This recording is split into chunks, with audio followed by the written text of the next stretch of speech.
The house was quiet and still, just like he liked it. He was alone in the kitchen at 2 a.m. when he had the Epiphany.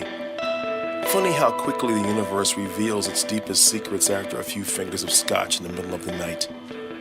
But in any event, there he sat, confronted by the meaning of life, at least the meaning of his life, spread open before him at the bottom of a rocks glass like a cracked lobster at a fancy restaurant. Dare he sample the sweetest meat? He sat motionless. He closed his eyes and let the threads of understanding unravel themselves.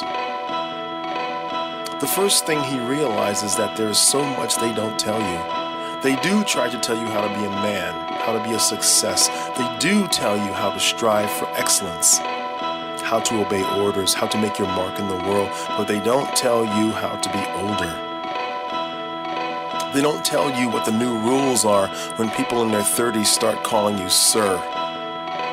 They leave out the part about how far short of your dream you will probably fall in the course of your life, how your body might quit on you and your mind may play tricks, how life always seems bleakest when you are trying to sleep knowing that you have to go to work the next morning, how obvious your mistakes are, how glaring your imperfections can be, how everything bad or wrong in your life seems to spread wings as wide as a dark angel, smothering you in insecurity and fear to the point that you break out into a sweat.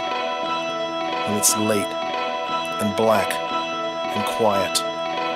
How the bad things become worse and the worst things become terrifying. It chokes you. Then all the air in the room suddenly disappears and you struggle to breathe, and as you do, panic ensues and you realize no one ever told you when you are supposed to stop, when you should give up. Nobody tells you at what point in your life you are supposed to look at yourself in the mirror and tell yourself that life won't get any better, that there is no more moving forward. Nobody tells you it's time to cast your once youthful aspirations aside like your old Little League uniform and glove and resign yourself to the here and the now.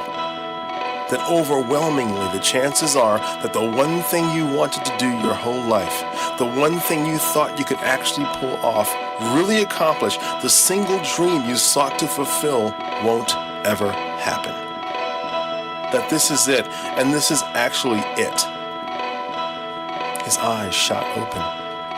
He was saddened by all this. He stared down into the 2 ice cubes in his glass, deep into the swirling caramel-colored liquid. It was suddenly like an ocean, a calm surface with forceful undercurrents that waited patiently for him to swim too deep so they could sweep him away into a nightmare. For the briefest moment, he actually believed that his spirit was already dead and was just waiting somewhere for his body to catch up. It's an awkward position to be in, but then he came to the conclusion that sometimes a man just thinks too much. So he sat. He had no idea how long, and eventually he finished the glass, capped the bottle, and went to join his wife in bed, and there he lay next to his beloved, watching the crest of her breasts in the moonlight rise and fall in the sweet rhythm of slumber, and he was comforted. Because he knew that in the grand scheme of things he was where he belonged, and that the morning would bring solace, peace, and new mercies. And he promised himself that he could and would keep going, that this was older, that this was wiser, no matter how dark the night. Epiphany received, and he fell asleep.